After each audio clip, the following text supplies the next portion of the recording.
En esta clase veremos la variación de la densidad del agua y cómo afecta eso a la hidrosfera. La hidrosfera juega un papel fundamental en muchos aspectos de la Tierra, especialmente para la vida. Pero en esta clase solo nos ocuparemos de la variación de la densidad del agua. Primero vamos a hacer la autoevaluación de los conocimientos previos. Les pido contestar las siguientes preguntas.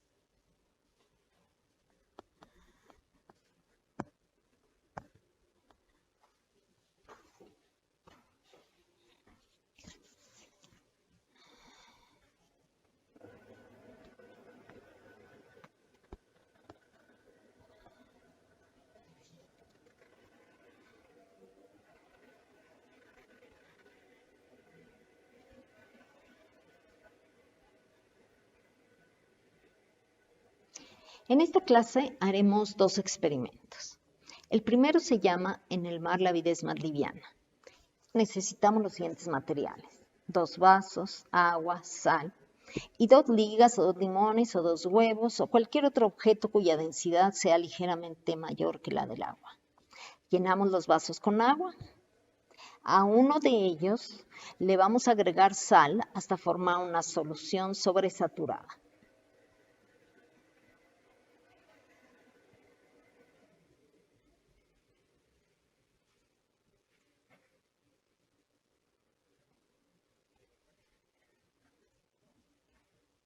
Sobresaturada significa que el agua ya no puede disolver más.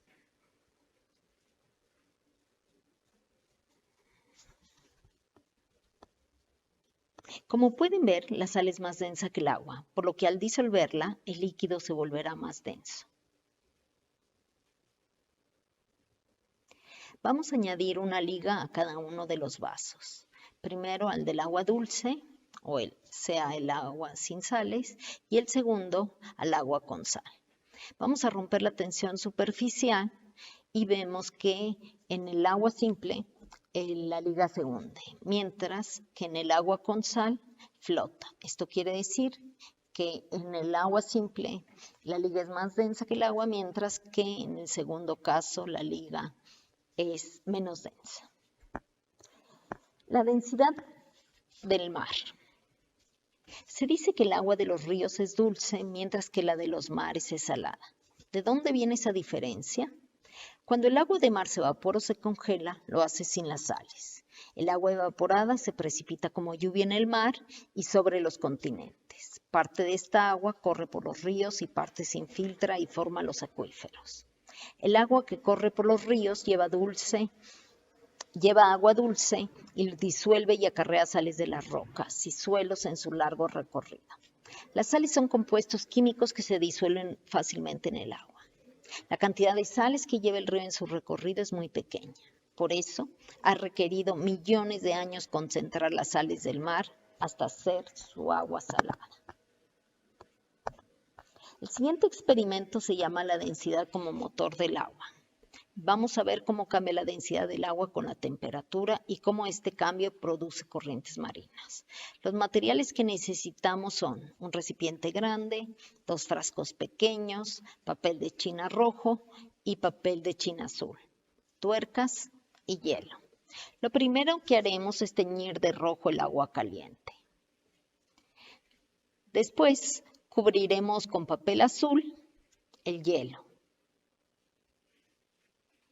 Lo vamos a envolver muy bien. Y después, en el frasquito, vamos a poner el agua caliente teñida de rojo. Le vamos a añadir un peso, pueden ser unas tuercas, para que a la hora de depositar el frasco en el recipiente grande con agua, se vaya hasta el fondo. De un lado pondremos el frasco con el agua caliente y del otro lado pondremos el hielo envuelto en papel azul. Como ustedes pueden observar, el agua caliente tiende a ascender hacia la superficie. Esto nos indica que la densidad del agua caliente es menor que la del agua a temperatura ambiente. Por otro lado, el hielo, cuando empieza a derretirse en el contacto con agua, se tiñe de azul al contacto con el papel de China y se va hasta el fondo, indicándonos que el agua fría es más densa que el agua a temperatura ambiente.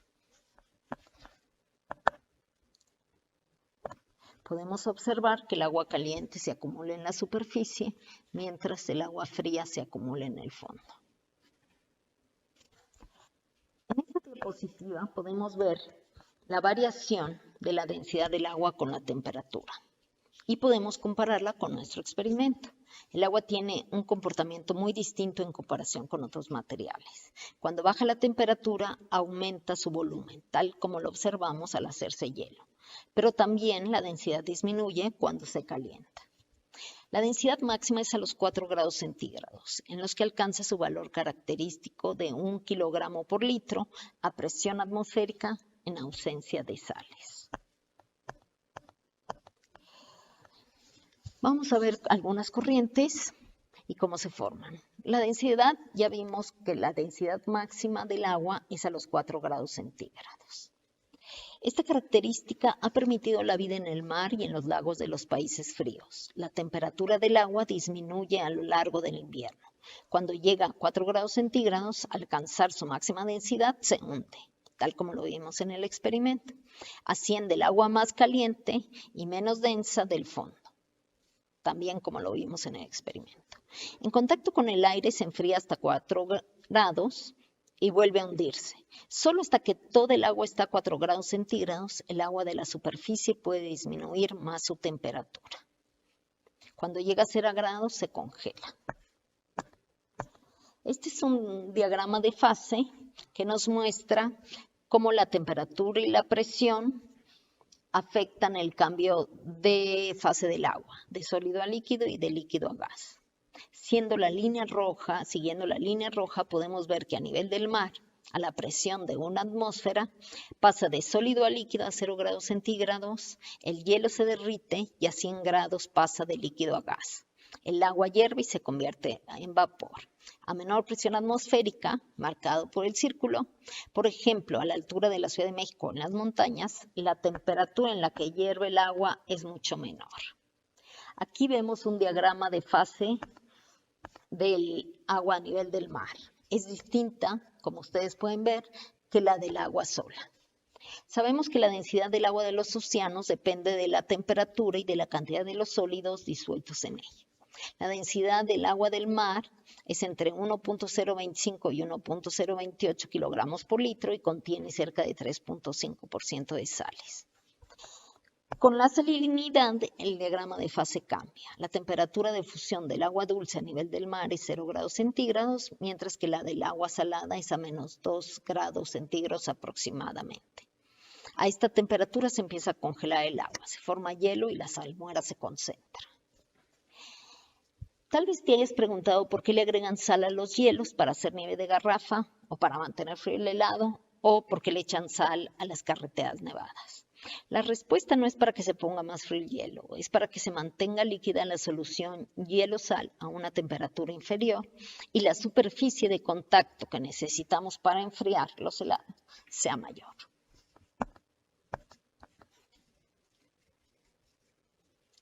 Esta figura es un esquema que representa una sección a lo largo de México. Del lado izquierdo el Golfo de México, pasando por la Sierra Madre Oriental, y hacia la derecha está el Océano Pacífico. Queremos destacar lo siguiente. Los mares descansan sobre corteza oceánica, generalmente. A mitad de los océanos hay grandes fracturas que permiten la salida del material del manto.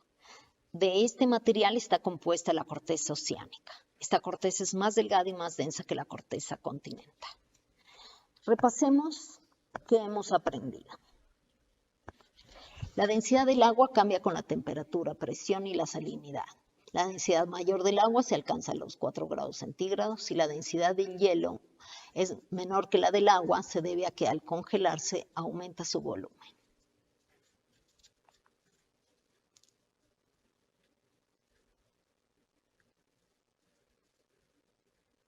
También hemos visto que la presión y temperatura afectan el cambio de fase del agua. El agua salada tiene un punto de fusión menor que la del agua dulce. En las montañas hay menor presión atmosférica que a nivel del mar, por eso el agua hierve a una temperatura menor que 100 grados centígrados.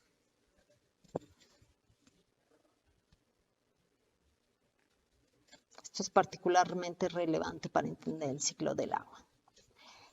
También hemos aprendido que la salinidad del mar se debe a que los ríos disuelven las rocas. Los mares están sobre corteza oceánica y la corteza oceánica se forma a partir de la salida del material del manto, que es más delgada y más densa que la corteza continental. Y los procesos geológicos forman rocas más voluminosas y por lo tanto menos densas. Muchas gracias.